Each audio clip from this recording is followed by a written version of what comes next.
I can tell you that no matter what we say or what we do or how we act, in a lot of places in the world, there are just going to be huge swaths of people who are not going to be our friends. And like a parent, my colleagues and I do everything we can to protect you from those people. And not even just from what they will do to you, but we like to protect you from what they even think.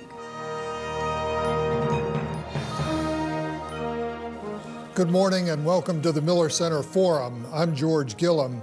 It's a great pleasure today to recognize a couple of, I was going to say old friends, but they're not that old, but they're friends of long standing, Nesta and Rui Ramazani, who are seated here in the front. Rui Ramazani really started the program in Middle East Studies at the Politics Department at the University of Virginia, and he was the mentor and teacher for today's speaker, and it's through his good offices that we were able to invite her here and attract her here. She didn't really care about seeing me, but she did welcome the opportunity to see Professor Ramazani. So Rui, thank you as always for your contributions. Our guest today, Gina Bennett, is a senior counterterrorism analyst with the Central Intelligence Agency. She was a principal author, among others, of the 1993 report that warned of the growing danger of Osama bin Laden and the extremist movement he was fomenting, and also of the 2006 National Intelligence Estimate, Trends in Global Terrorism, Implications for the United States. Educated at the University of Virginia, Gina Bennett has managed to balance her work for the United States with an active family life. She has 5 children, and she has found interesting connections between her work as a mother of 5 and as a terrorism analyst.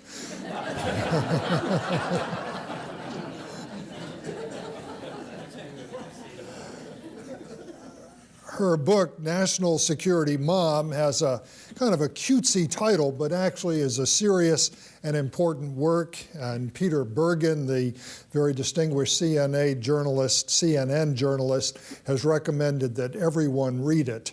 Gina Bennett has recently returned from Afghanistan and reports to us today both on her careers and on her recent observations. Please welcome Gina Bennett.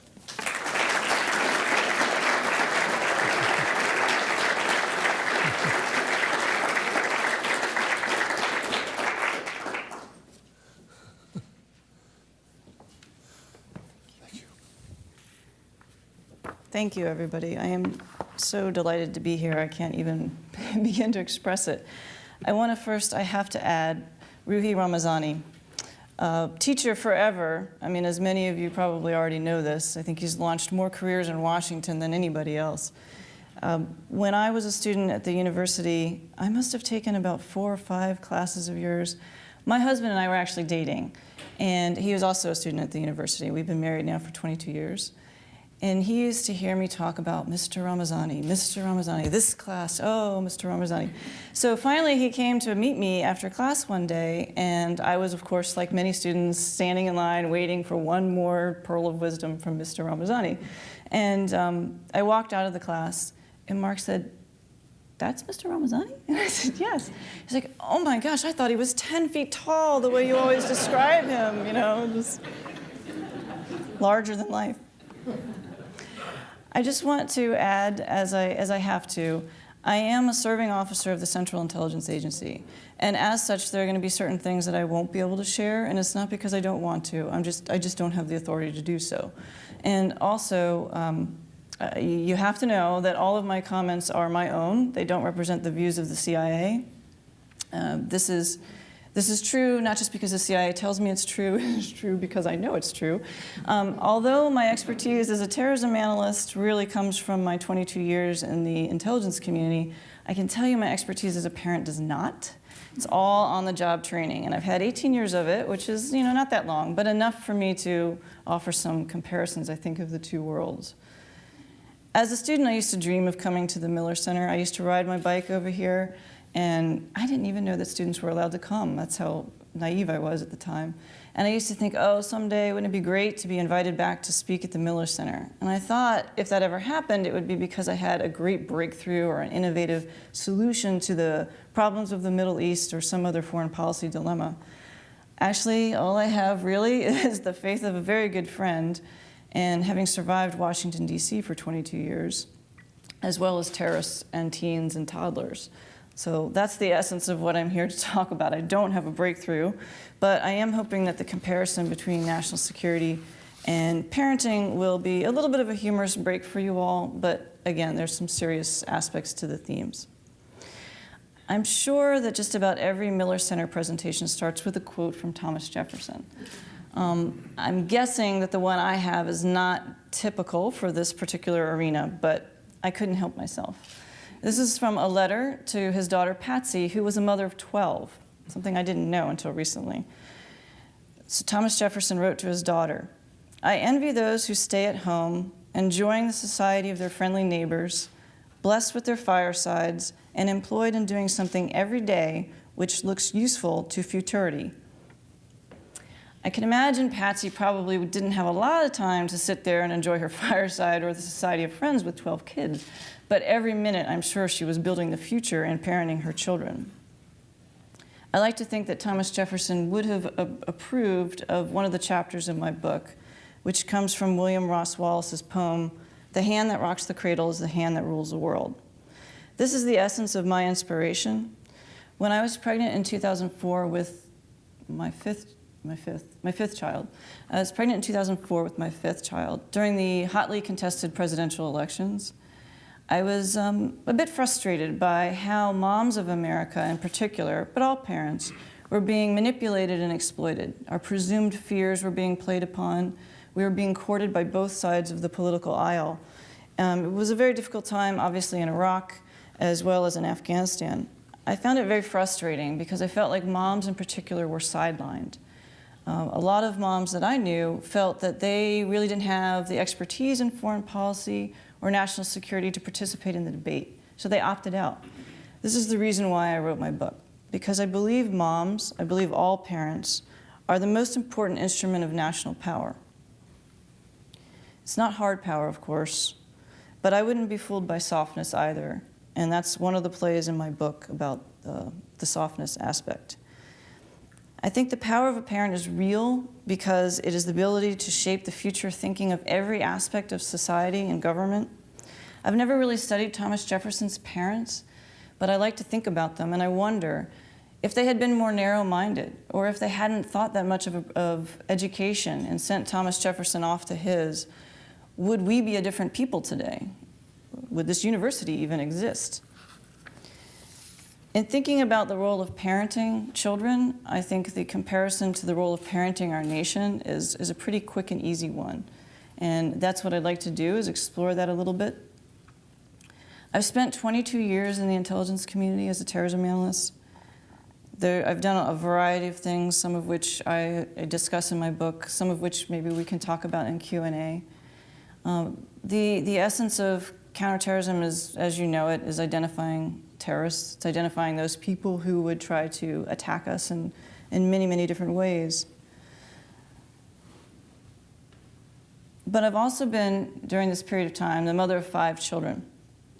My kids are 18, 14, 12, 9, and 6. When people ask me, I usually say I have one of everything. I have boys, I have girls, I have teens, I have, elementary school children. I have introverts, extroverts, I have good students, I have not so good students. I have dreamers, I have practical ones. There are just about everything, athletes and clumsy. I have them all. They are more difficult than the terrorists I have to track on a daily basis. And it requires as much patience, I think, in both areas of my life. But I'm an eternal optimist. I think you have to be with 5 children. I'm an eternal optimist because I'm a disciple of Thomas Jefferson, who was also an optimist about this country. I don't have a breakthrough solution for anything, but I do have hope, and I have hope even after 3 visits to Afghanistan and other parts of the world. So I'm hoping to be able to convey some of that to you. At home, I'm the nurturer, I'm the mother, I'm the wife. I provide unconditional love to my children. Sometimes I have to dig a little deeper and provide tough love. It's not always easy, but it's getting easier with teenage boys. At work, I have to track the terrorists. I have to know what they're thinking. I have to look into their minds and worry about everything that they're thinking about, all the things they want to do to all of us. I have to understand their motivations, which is sometimes emotionally and intellectually very draining. I have to be methodical, I have to be unemotional, and sometimes I have to be ruthless. Sometimes it is a kill or be killed situation. To the casual observer, it may seem that these two lives are very different. They're compartmented, and I used to compartmentalize them for a long time. But again, with that 2004 election, I realized what I do as a mom, what moms do, what parents do, and what I do at work is essentially very, very similar. We can get into the tactical, the details, the nuances, the complexities of foreign policy, of national security policy, and I'm sure some of you will have very difficult questions for me that probably aren't going to deal with Xbox or how much TV I let my children watch. But I think if you step back and you look at the big, big picture, the similarities are very striking. And that's really what I would like to talk about. As a parent, I have 3 basic goals for my children, and I bet some of you share them. I want my children to be safe. I want them to be happy, to live their dreams. I want them to have love and friendship in their lives. Very simple things. All the other stuff matters, on a daily basis. It would be so great if my 14-year-old would brush his teeth every morning without being told a million times. But if I could get those 3 things out of life, I'd be very happy. I think what we ask for our nation is not all that dissimilar. We want America to be safe. As Americans, we want to be happy. We want to be able to pursue our dreams of happiness. We want to live in a world among friends. I'd like to look at each of these and just show you from what I do at work and what I do at home, what all of you do at home, how similar they are. And oddly enough, how sometimes the solutions, the method to our madness in each of these could be very similar. We tend not to take a parenting approach when it comes to foreign policy and national security, though. On safety, when my son was first born, it was 3 days before the first World Trade Center bombing. I don't know if all of you will remember that, the 26th of February, 1993. I was in the hospital. I had just had a C-section, so I was still in pain. They had just taken off the really good drugs, and so I was transitioning to the stuff that didn't knock out the pain quite so much. My boss called me and she said, "Your people did this, your people did this." I had no idea what she was talking about. But within 24 hours, there was somebody at my hospital bed giving me a pile of intelligence that I was supposed to be reading, and I was writing this up for, our book the next day for policymakers. Because I had been tracking the group of foreign internationalists, extremists that had been involved in supporting and conducting the World Trade Center bombing. We didn't know initially, but eventually that's what we figured out. When I brought my son home, there was a blizzard in DC. We have them every once in a while. This one was particularly ugly. And within an hour of being home, there was a drive-by shooting on my street. We actually found bullet casings in my driveway the next day. And I remember being upstairs in my son's little nursery thinking, oh my God, somebody take me back to the hospital and put this child back inside me where he was safe. Unfortunately, it doesn't work that way. Every day, I have to watch my children go out in a world that is unsafe. There's no way I can possibly protect them. When I was in Afghanistan last summer, blissfully ignorant of a lot of things going on with my family, my son, this same son, who was 17 at the time, witnessed an assault. He tried to stop it. He was knocked down in the process. And when he finally was able to come to, his friend had been knocked out completely by the assailant. And he had to go to the hospital. He had a very bad concussion in his head, lost his memory, some severe damage. My son, a few months later, stood in a courtroom and testified against the boy who had assaulted his friend, even though that boy went to the same school. And I was very proud of him for doing that. But as a parent, I also knew every day he risked retribution from a child who clearly had some violent tendencies. I couldn't keep him safe at school, and I couldn't keep him safe afterward. Now he's 18, and in a few months he's going to go off, and his future is going to be starting without me. I'm going to be completely marginalized. I have to accept this as a parent, This is part of my children growing up. My kids will get hurt. Sometimes they'll get hurt tragically. Sometimes we lose our children, and we have to dig deeper as a parent, and we have to live with happiness still in our heart and teach that to our other children so that they can go on and heal.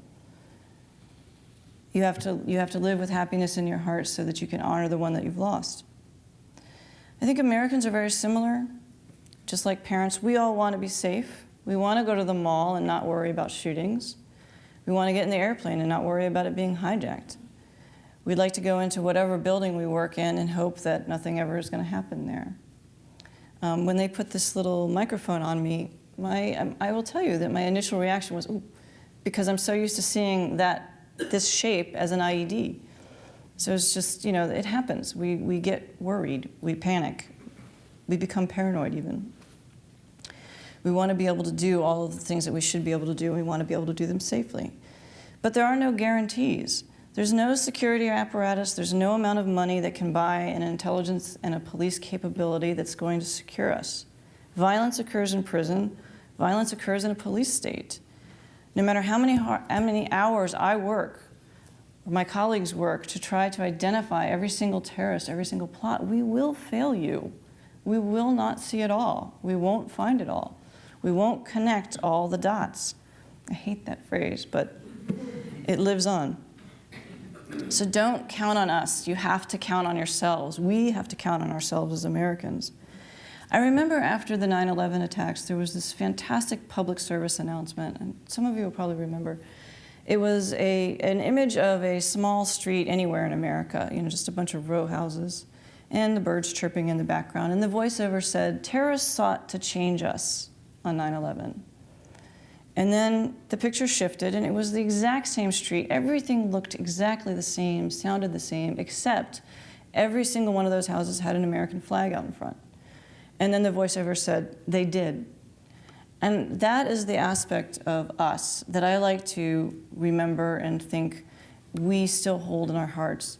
Every time since 9/11 we have had an almost attack or the threat of an attack, like the Northwest Airlines, you hear people come on television, people are talking about, well, we should have known this, we should have put this piece together, we should have put that piece together, we should have expected this, we could have done that, all of which is true and valid. And don't get me wrong, I'm not trying to excuse my missing anything or my colleagues missing anything. We really are trying. But at the same time, it sets up this false sense of perfect security as if it's attainable, and it's not. And really what the issue is afterward is how we react to those incidents. Do we let them panic us? Do we let them stop us? Do we let them change us? We want to be safe. We want to be happy. We want to be able to live our dreams as Americans. When my little boy, my same son, was small, he wanted to be a Major League Baseball player. Very typical little boy dream. In fact, he used to, oh my goodness, he would agonize over, what do I do, Mommy, if I get drafted into the major leagues from high school? Should I go to college first? Should I go to the major leagues? If only both of those things were possible at this stage, but this was a daily dilemma for him. My husband and I, fortunately, never had to break his heart and tell him he wasn't talented enough for the major leagues, and it was questionable whether or not he was going to get into college. But he eventually figured this out on his own. Even before he started playing high school baseball, he realized this isn't going to be my career. And I think he actually toyed with us, really, for the next couple of years and didn't really want us to be disillusioned by the idea that he had given up on that dream. So we never really talked that much about it. When your children are little, the outrageous lengths you go to keep some of those dreams alive. The tooth fairy, of all things. We turn an alarm on in the middle of the night so we can get up and extract a tooth and exchange it for some coins. How silly is that? But it's so important, we do it. And Santa Claus, if you believe in Santa Claus, I go as far as in our neighborhood, we'll exchange wrapping paper so that none of our Santa Clauses have the same wrapping paper as Mom and Dad. You really will go to extreme lengths. All the princess gear we buy for our daughters because we want them to believe they really are royalty. Why do we do all this? I think we do it because we know we value dreaming. I mean, as parents, we know how important dreams are. And we know dreaming big. I mean, we're Americans. We do everything big. We want to instill that sense of dreaming in our children. When we dream, we strive for something greater than we think possible when our minds are in the reality realm. And it's that state of mind that as parents we try to teach to our children. This is why I think, especially in those young years, we keep dreams alive as long as we possibly can. It's the state of mind we're trying to teach. We want our children to dream and strive for something greater than we had or greater than we did. When my oldest son sort of gently eased me into the idea that he didn't believe in Santa Claus anymore, it was the perfect transition from the childlike state to the adult one. He simply came to me and said, "Mom, do you think this year I could help you do the Santa Claus shopping for the other kids?" How perfect is that? He went from the dream of a magical elf bringing him gifts to wanting to be part of giving those gifts and giving that magic. I wish it could always be like that when our dreams, come to that kind of end, but it's not always going to happen that way. America is still a very young nation in the world. When I travel around the world, I'm always struck by how teenager-like we are in comparison. We're still dreamers, and that's good. I love this about us, being dreamers. We fervently believe that democracy is an ideal. We can't restrain our passion as we interact with other nations in our belief in democracy. We dare to dream of a world made up of nations that have a free and fair say in their own government. We imagine the possibility of change in places that we thought change was never possible. And this actually happens. I don't know, you probably get a lot of dignitaries from the State Department talking here. But when you're sitting in a room and you're talking to a foreign policy official on the other side, or in my case, often an intelligence officer, we actually talk about these things, the ideals. We really do. And it means a lot to them, it means a lot to us. And we get kind of nostalgic, and we sort of sound like a lot of mottos and Thomas Jefferson quotes, but we actually believe it. And I think this is so America. But then I think if you look back to a time in your childhood when you saw a dream come crashing down and you weren't able to see the good of it anymore, did you allow yourself to become just a little cynical and bitter about it? Maybe think, next time I'm going to go in with eyes wide open. I'm not going to get suckered again. Our dreams motivate us, but how we transition from that dreaming to reality, that reveals our character. My son did it beautifully in this case, both with baseball as well as with Santa Claus, but not so with a lot of other things. And I think as nations, this is one of the biggest challenges that we face. I think it's been really at the heart of the discussion of Iraq and Afghanistan these past 10 years.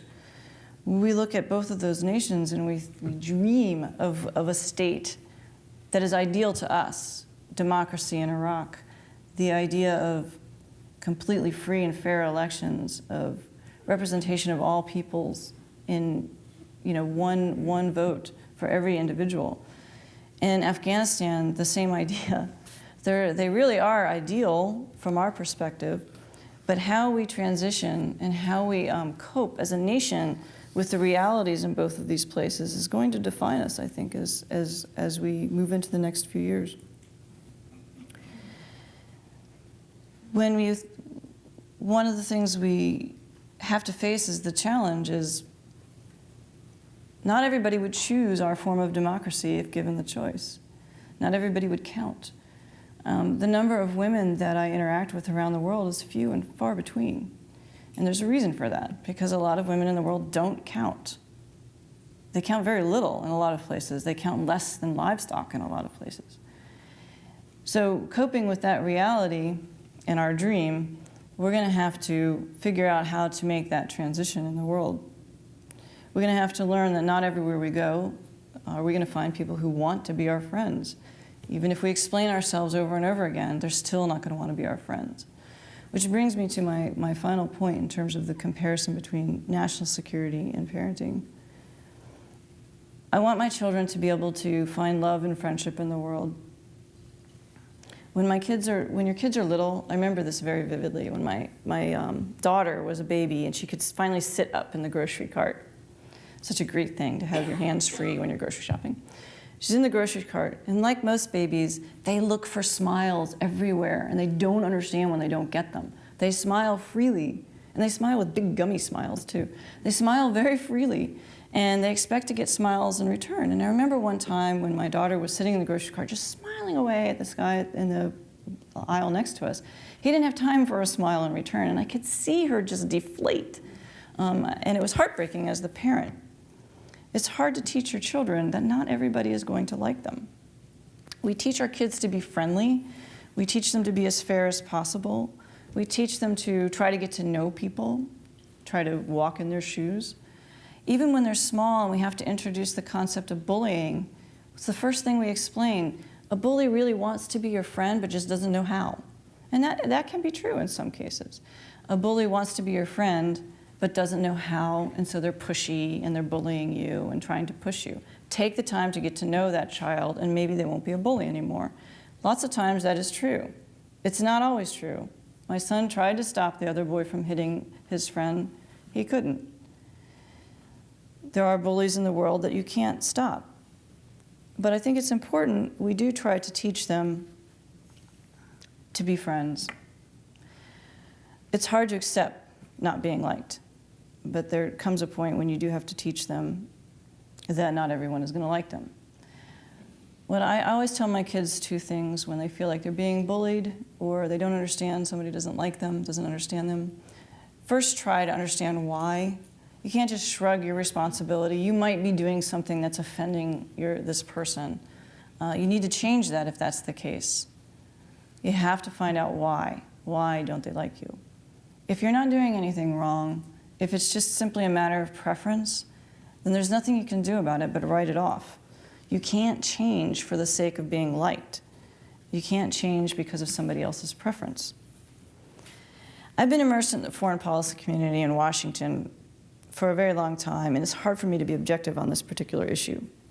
I believe as a country we're far too prone to change our tune for the sake of making or keeping friends for political expediency's sake. Even if you just look at the last couple of months, it's fascinating. Gaddafi, Muammar Gaddafi, the man who's behind one of the largest terrorist attacks ever, the destruction of Pan Am 103. It's the reason I became a terrorism analyst, because a lot of the students on that flight were just a year older than me, and I had only just joined the State Department when that happened. He'd been a friend, so we defined him as a friend and an ally in the war on terrorism, someone that we were cooperating with against extremists. How quickly he's not a friend anymore. I don't know that Gaddafi has changed one bit in all of these years. I don't think he has. But our friendship is pretty fickle. You look at Mubarak or any of the other leaders in the Middle East, people that are being called now openly tyrants, who have been our allies, our staunch allies. We've stood behind them. They've stood behind us to a degree. And I think as the months pass and the years pass and things start to settle, hopefully, we're not going to escape this history. We're not going to escape the people that we called friends. There are going to be a lot of people who are going to look around and say, well, why did we have these tyrants for so long? And we're going to be one of the reasons why they think they did, because we were their friends and because we stuck behind them. I don't know what the next few years are going to hold for my 18-year-old son. I'm going to be an observer in this stage of his life, not the protector, not the tender mother, just an observer whose influence is going to have to be invited, and I bet it'll only be occasional at best. He'll grow from boy to man in the next few years, and I'm not going to have a lot of involvement in that stage of his life. I have only two things that I hope for. One, that all I've taught him and shown him through the years will not be forgotten. I'm hoping to see some of those lessons show up as he becomes a man. And the other thing is, I hope that he can be proud and happy with the man that he eventually becomes. I can't make him into that man. He's got to do it himself. I think this is hard for Washington. It's hard for all of us as Americans because we want to solve problems. But sometimes we're going to have to be observers, not too pushy, not too distant, but hopeful that what we stand for, how we've conducted ourselves, and what we've said speak volumes about who we are and what we believe in, and is influential enough, even if intermittently, to make things better for the future of a lot of people. I think we need to be comfortable and proud of the choices we make, who we choose as our friends, not for political expediency, but because who our friends are, who we choose as our friends, says a lot about us, defines our character. I can tell you that no matter what we say or what we do or how we act, in a lot of places in the world, there are just going to be huge swaths of people who are not going to be our friends. On a daily basis, I have to deal with hundreds of these, fortunately on the very extremist fringe. And like a parent, my colleagues and I do everything we can to protect you from those people. And not even just from what they will do to you, but we like to protect you from what they even think. Because it's very difficult to get inside the minds of terrorists whose hatred for all of you is so intense that they would hurt you in ways that you just couldn't possibly imagine. And as parents and the intelligence community, we try to protect you from that, but we can't always. So we always have to remember that no matter what we do, we're never going to be perfectly liked. We're never going to be perfectly understood. Those are the three essential elements I really wanted to talk about. There's a lot more more comparisons that I offer in my book if you're interested. I think that there's so much truth in the comparison of parenting our kids, parenting our nation, using all of those basics that we know as parents, the truths that we know as parents to interact in the world as a nation. I really wanted to introduce you to a colleague of mine. She's not here, but I wanted to introduce you to her anyway, because I think her life really exemplifies this idea of soft power.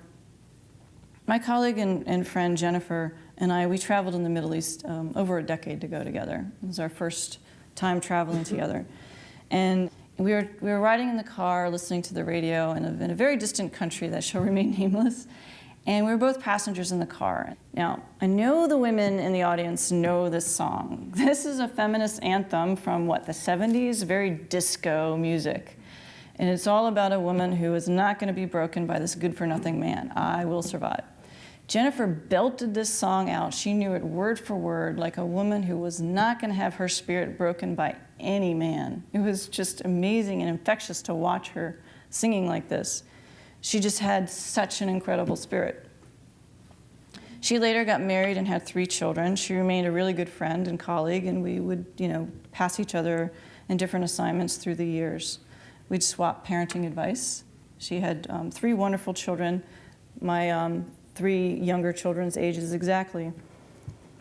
But on the 30th of December of 2009, she did not survive the suicide bombing in Khost, Afghanistan. Jennifer was buried like so many of her friends and colleagues.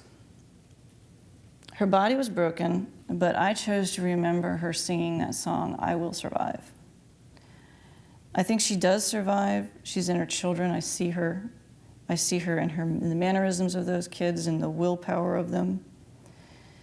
She's in every man and woman that works at the C.I.A. She's in me. Al-Qaeda killed her body that day, that they can't kill the fact that the future has already been influenced by this woman. That is real power. And I think Thomas Jefferson knew it. I don't think he quite understood Patsy's life as much as we do today.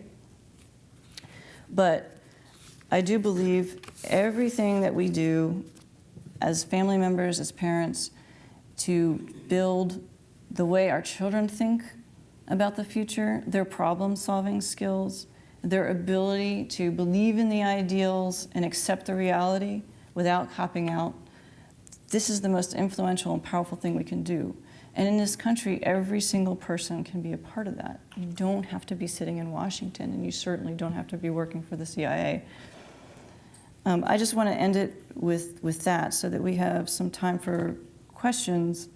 And again, I apologize also to the men and the fathers. I don't mean to shirk your role as parents. I just happen to be a mother, and it's the one that I know best. Certainly my husband, as you can imagine, every time I go off to somewhere, he's got to take care of everything, and I'm not really in touch very much either, depending on where I go in the world. I may not be able to be in touch. During my last trip to Afghanistan, I just came back a couple weeks ago, my husband had double hernia surgery while watching 5 children. So obviously there's an enormous amount of strength in fatherhood as well. Right? I just wanted to focus on the moms. Anyway, that's it.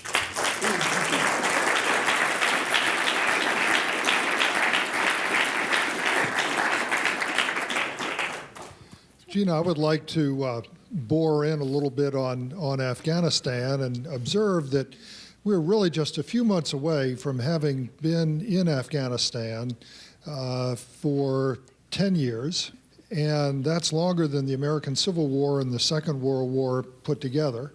And yet, I think for most of us, we have less knowledge of Afghanistan. We have less knowledge of why we're there and what we're fighting for. And I think we have less understanding of when it is we will be able to declare that the war is over and that we can withdraw from Afghanistan, despite the fact that various dates have been thrown around in various contexts. I wonder if you could take a few minutes and give us a primer on Afghanistan, on what the warring factions are there, on what exactly it is that the United States is trying to accomplish there, and when you feel that there will be whatever triggers there need to be in order to let us withdraw our presence there. Not much, really. Well, it's actually funny that you should ask this question, because I was speaking to some students at work just a couple of days ago, and they asked me about who were the 7 parties of Afghanistan. I don't know, I mean, a lot of you will remember the 7 parties of Afghanistan fighting from Peshawar during the Afghan-Soviet War. We may be 10 years into this, but I think the Afghans are fighting the same war. At least whenever I am there interacting, I think that's how they see it. We're just a new face in many ways of an invader. That is difficult for us to accept, I'm sure, because we're certainly not trying to bring to Afghanistan the same thing the Soviet Union was trying to bring to Afghanistan. But if you're an Afghan, especially living in a small village outside of Kabul, where whatever happens in Kabul really doesn't matter that much to you, it's all the same. I mean, Afghanistan is, I think this is part of the difficulty, and we seem to recognize this a little bit better in Iraq. The government in Kabul traditionally hasn't really meant that much to most parts of that country. And I think you can go up in the north in Afghanistan where the mountains get kind of rugged, and you can go to one village and talk to them about what they're trying to do for their future. And they don't even know about a village a little bit down the road that you've just visited. It doesn't matter to them. And there's nothing wrong with that. That's just the way they live their life. I think what's the problem maybe is that we presume that a central government is the solution to everything. And I am here to tell you it may not be for Afghanistan. Ultimately, I think what we're hoping for is that the Afghans decide themselves. And that's so much easier said than done as well. How do they decide for themselves if they're not even interconnected within their own country? How do those decisions, take place? Why we're there? That's a little bit easier for me to address than what the Afghans want out of us. Initially, we were there with the belief that if we deposed the Taliban, we would eliminate the al-Qaeda safe haven that Afghanistan had become. I think it's important to understand that al-Qaeda had been in Taliban-controlled area of Afghanistan as their safe haven. all of Afghanistan was not controlled by the Taliban at that time. The Northern Alliance was still fighting in the north. There were still old parties like the Hizb-i-Islami party run by Gulbuddin Hekmatyar, who were very strong in the north, and they were not aligned with the Taliban. But they weren't necessarily our friends, and they weren't necessarily enemies to al-Qaeda either. So that backdrop before September 11th continues to exist. It sounded a little bit more finite to be able to depose the Taliban, prevent them from coming back into that territory, and therefore keep al-Qaeda out. But it wasn't the Taliban that invited al-Qaeda in. So I think that part of the problem is the goal, although fairly clearly defined and potentially obtainable, has had to change, because it's not just the Taliban that's going to allow al-Qaeda some measure of safe haven inside Afghanistan. The other problem, and the other reason why the goal has to change, or has changed, is because that border is not a door that you walk through. I mean, it's very porous. It's extremely mountainous along most of the border, and it's very difficult to even tell the difference between one or the other. I mean, I could stand in one place and spit to Pakistan. I mean, sorry for the imagery, but you can. And you have families who stretch across the border, livelihoods that stretch across the border, commerce that's happening back and forth. And it's impossible for a government to, even if it wanted to try to patrol that territory. We can't control our border with Mexico. We have a lot more capacity to do so, but we can't do it. Neither can Pakistan or Afghanistan.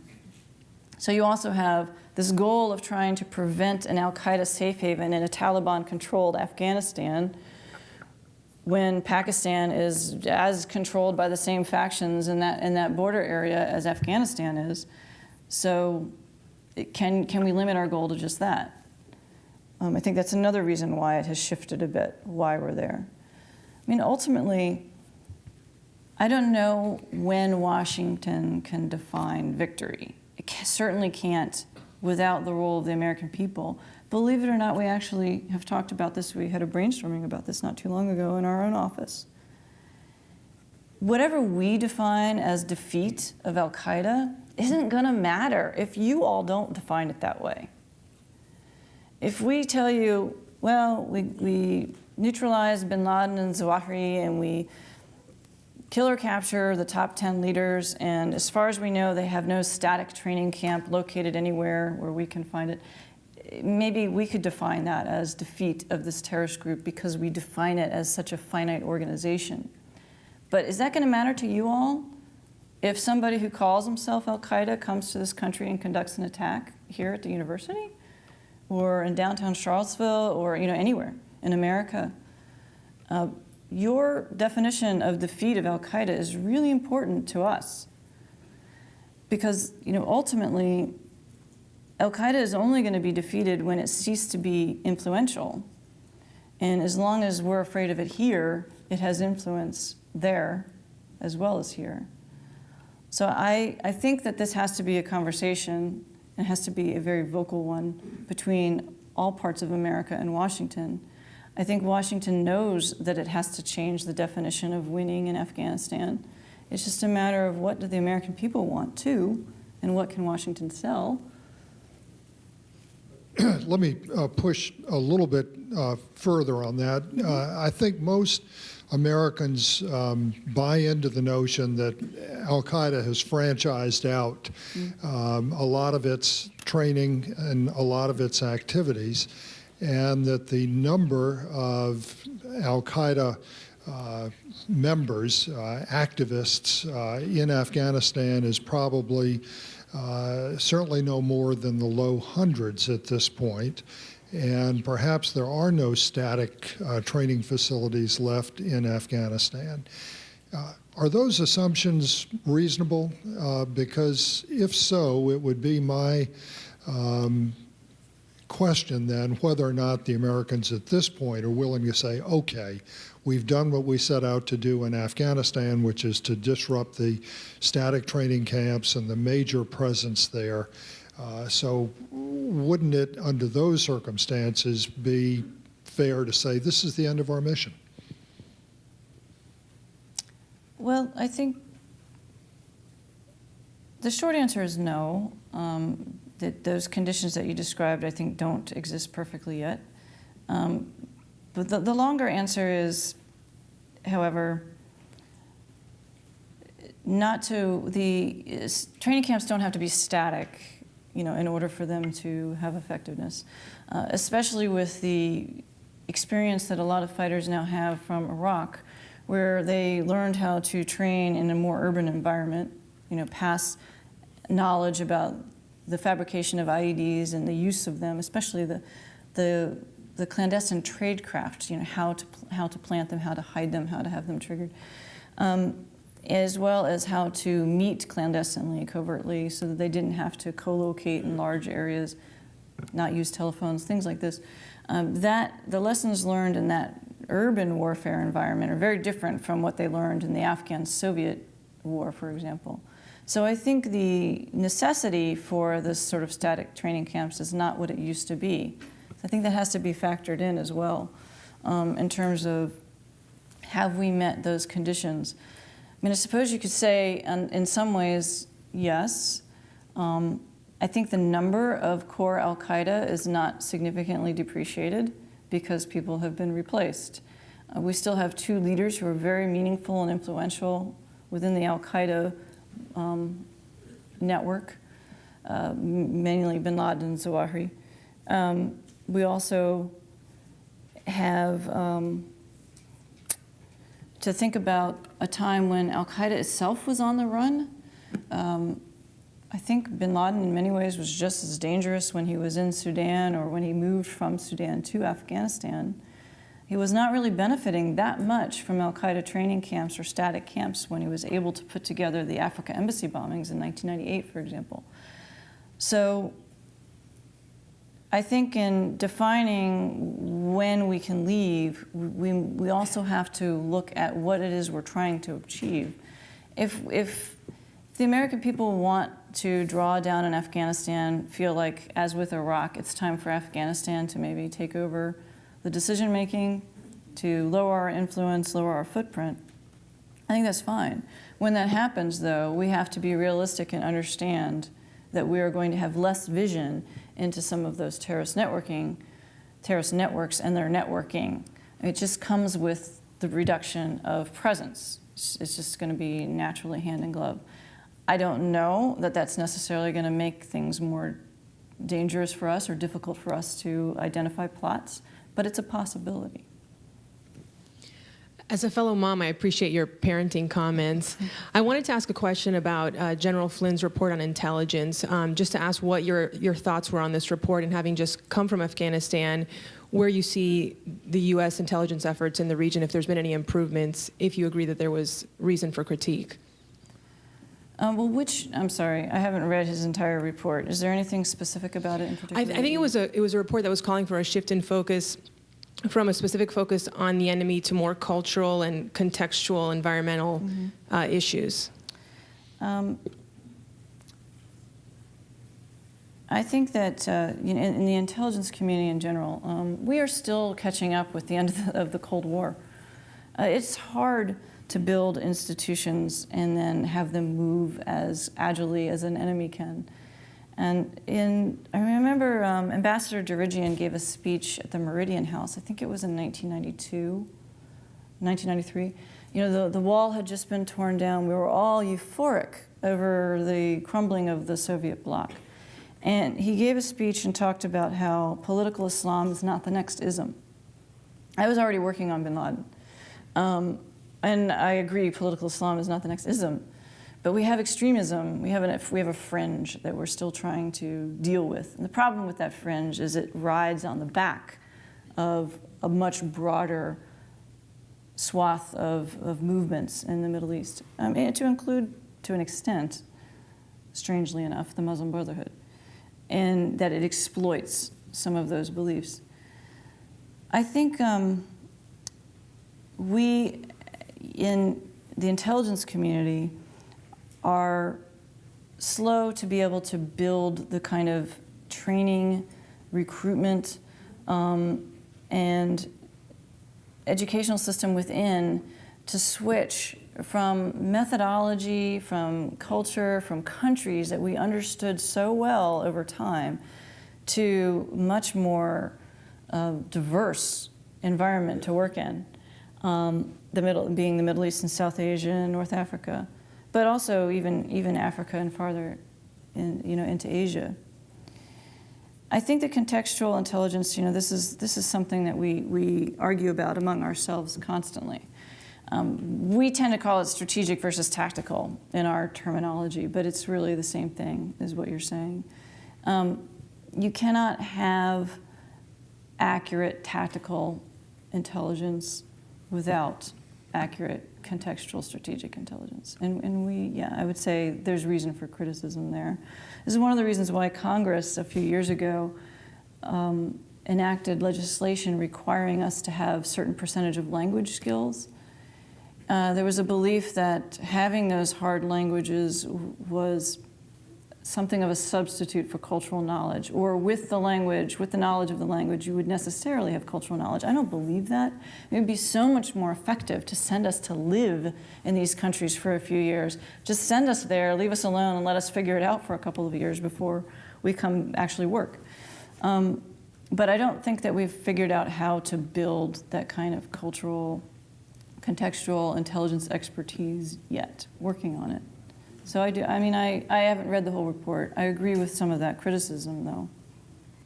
In several publications, and most recently in The Longest War, you were recognized as one of the less than a dozen people in the United States that understood the full scope of al-Qaeda and what could happen to our country. I just wanted to thank you for service to our country and what you attempted to do at that time. It's appreciated. Oh, thank you. So my question is, if you could take us back to the early 90s, and the work that was going on, there seemed to be no collective will to take out Osama at that time. And I've heard examples from nobody wanted to take him out, too much collateral damage, to Clinton was only thinking about Lewinsky and what was going to happen at that. Could you take us back to that time and tell us what the thought process was when there were several examples of times that we could have taken out Osama bin Laden and did not? Sure, yes. Thank you. Thank you for... In 1991, I think it was October, we indicted Libya for the Pan Am 103 bombing, which had occurred 3 years earlier. In 1992, we enacted sanctions against Libya and Iran, the ILSA sanctions, for their state sponsorship of terrorism and other activities. I was an analyst during this period of time. I covered all of North Africa. I covered Libya, Sudan, South Asia, India, Pakistan, as well as bin Laden, because he was within this little realm. We were so immersed in a world of state-sponsored terrorism. I mean, we were still looking at the Oslo Accords and the Palestinian rejectionist groups to the peace process. I mean, when I first started, Colonel Higgins hadn't been hung yet in Lebanon. We still had hostages in Lebanon that we were not negotiating for. The foreign policy community was very much focused on an old form of state support to terrorist groups as organized, structured, hierarchical organizations that only existed because some state provided them with the funding and the wherewithal and the intelligence to exist. Hezbollah was an example of that. Again, like with what we were just talking about, it's very difficult to shift from that paradigm to one where you're talking about a collection of 200 or so people from multiple places in the world who maybe don't even speak the same language as each other, certainly not the same nationality, being able to conduct an attack on the scale of 9/11. No one would believe that then. I remember first briefing and warning about Osama bin Laden in August of 1993. I was actually on maternity leave still. My maternity leaves are farcical, really, because I work through them all. But at any rate, I was still nominally on maternity leave. And I described Osama bin Laden like the Donald Trump of the terrorist underworld, which got a few giggles back then because he had the vision and the wherewithal to do something with that vision. And I did get a lot of laughs. People thought I was, hyping his capacity, certainly hyping the threat. But, when I look back at that, I mean, a lot of people warned about bin Laden. Mike Scheuer, was a colleague of mine, warned about bin Laden. And then a lot of people are very bitter because they felt if we had just done this, if we had just done that, we would not have had 9/11. And that may be true, But I also know that it's so hard at the time for people to believe tomorrow is going to be that much different from today. For us to sort of say, in theory, this individual who has no state backing, who has no infrastructure of his own, who's got, a couple hundred at most guys from different countries with absolutely no money themselves, are going to be able to conduct something on that scale. It really took the Africa embassy bombings for people to believe that Osama bin Laden was a threat. And it was only with those bombings that the government understood it to be a strategic level enough threat to provide some authorities, some legal authorities for the CIA to act. The CIA gets a bad rap in the movies. Oh my gosh. If the CIA could do everything that they show us in the movies, it would be amazing. Scary for some, I'm sure. Amazing for others. But we are the most, the strongest adherents to the letter of the law. I mean, for every CIA officer, there's probably 20 lawyers telling us what we can or cannot do. And that's appropriate. I'm not complaining. It is appropriate. We didn't have the kind of authorities to do anything of significance against Osama bin Laden at the time. The best we could do was monitor him and do whatever we could to try to penetrate his organization and collect warning intelligence on what they were planning on doing. It was only with the Africa embassy bombings that we got a little bit more authority. So, I think it is true, concern about collateral damage, and it should be true. I mean, we should be worried about collateral damage. Osama bin Laden has probably 40 children. I don't know how many grandchildren at this point. Like many other extremists like him, they keep them with them. They actually do their best to try to keep them safe, but they are always in such close proximity that it's very difficult because they're victims too. Is there any group that today concerns you as much as Osama bin Laden did back in '93 that's maybe under the radar? And just very quickly, will you assess al-Qaeda's strength today versus 9/11? This may sound flippant, but I don't mean it to be so. I think I worry more about homegrown American groups, and particularly in the aftermath of the run-up of the Iraq War here, and just some of the beliefs that the CIA and Israel, propagated. That we did 9/11. I mean, just some of the beliefs that exist in this country. I think what I worry the most about is reactionaryism, in the United States. If we were to, let's say, kill or capture al-Awlaki, for example, this is an American, the potential divide in this country in the aftermath of that, the possibility that someone like the preacher in Florida could, do some sort of vigilante attack against a Muslim out of fear, out of ignorance, out of hatred, whatever it would be, and just the possibility of what that would cause in this country. I actually do worry about that more than any other foreign group that's growing up.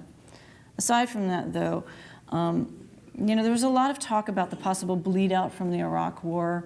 At least that's what we called it in Washington. I'm not sure that that's what is termed in discourse elsewhere. The concern that fighters from the Iraq War from various different countries would have gained experience in how to deal with the U.S. military, and then they would bring that back to terrorist groups around the world.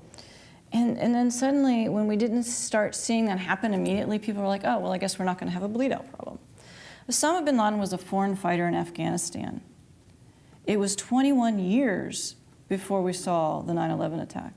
So I do still worry about these young men who felt they defeated the United States military in Iraq, and the mythology and what we might see 10, 15 years from now from them. In terms of the state of al-Qaeda, I think I sometimes My own gut reaction on that, I sort of suppress. And I think instead, in terms of what would bin Laden think of the state of al-Qaeda right now? Because we have to worry about that. I mean, we have to think about what our enemy thinks of themselves. And I think bin Laden probably looks at it and thinks it's a success. It's a huge success. And more groups are willing to call themselves al-Qaeda now than 10 years ago.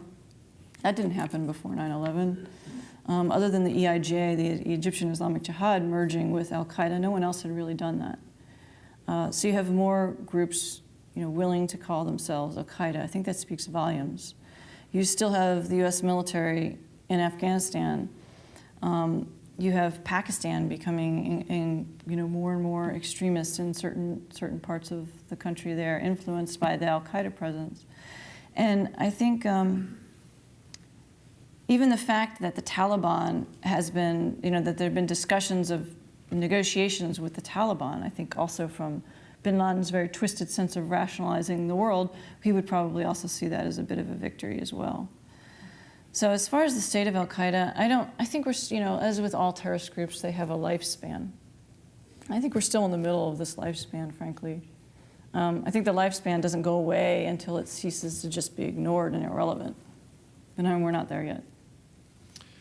In raising your children, you try to be not too distant, but not too pushy.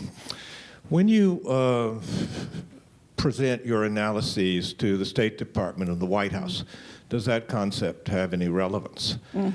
Oh, yes. And can you give us an example or two? I'm sure you have been to State and to the White House of how those things work, who's in the room, and what sort of a tack do you take?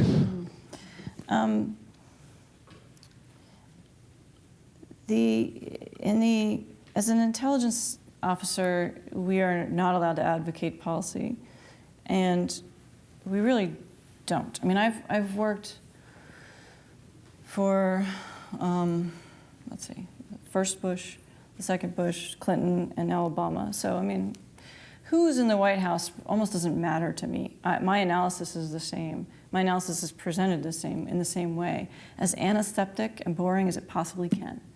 That is, I mean, you'll read that. Read anything that's been declassified. It's pretty boring.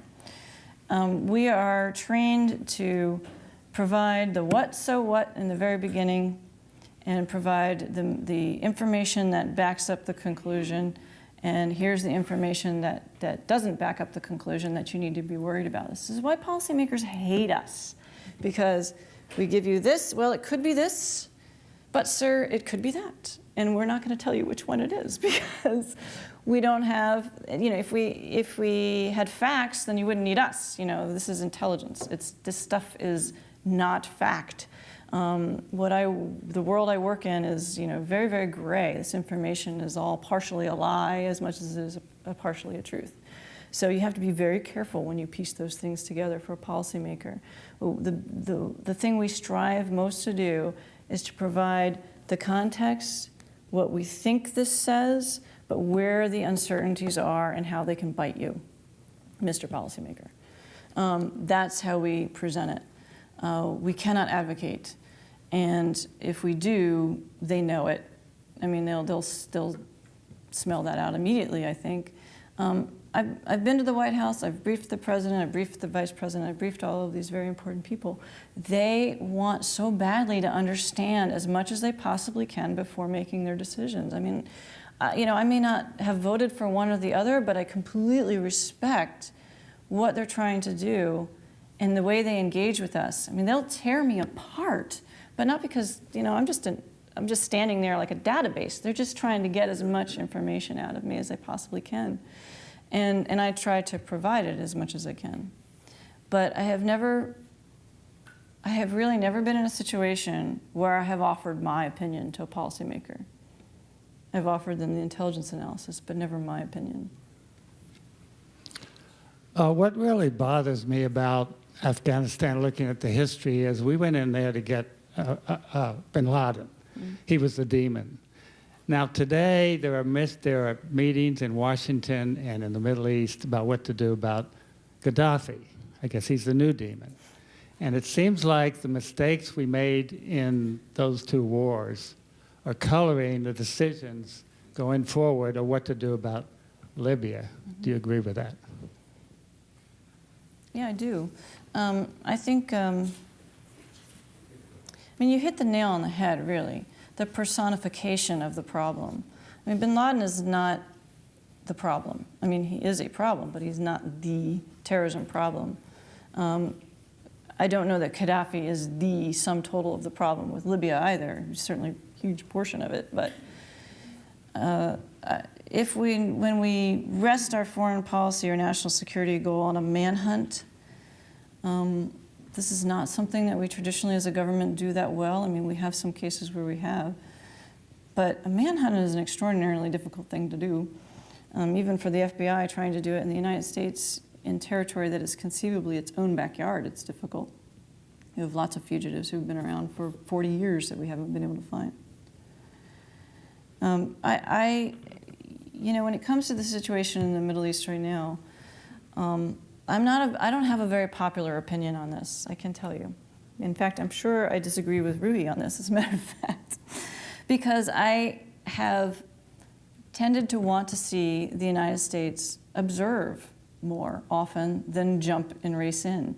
In many cases, I feel like we have raced into things without enough thought, much like teenagers. And I'm hoping that we eventually learn from that. I know that we're still, you know, looking at our history with Vietnam in particular, we're still trying to figure out this balance between jumping in too quickly and not necessarily having a complete understanding of the situation on the ground and the chaos that we're going to cause or that is going to result and how we're going to get out of it, from avoidance. I mean, we don't want to be avoiding. Just like parents, you don't want to avoid confronting the problem with your child. At the same time, you don't want to solve it for them. This is a really hard balance to strike, and I don't have the answer to it. All I know is that the situation changes so rapidly with the Middle East sometimes that one decision that we make one year because it's this situation isn't necessarily the best decision a year or 2 or 3 or 4 or 5 or 10 years later. And I think we have a hard time discussing that honestly with ourselves, certainly in Washington talking about it, because then it's well, that was your idea, that was your idea, instead of, let's just talk about the fact that the situation has changed. So it's not really an answer to your question so much, but yeah. National Security Mom has given us some great insights into the craft of intelligence as well as to the situation in Afghanistan.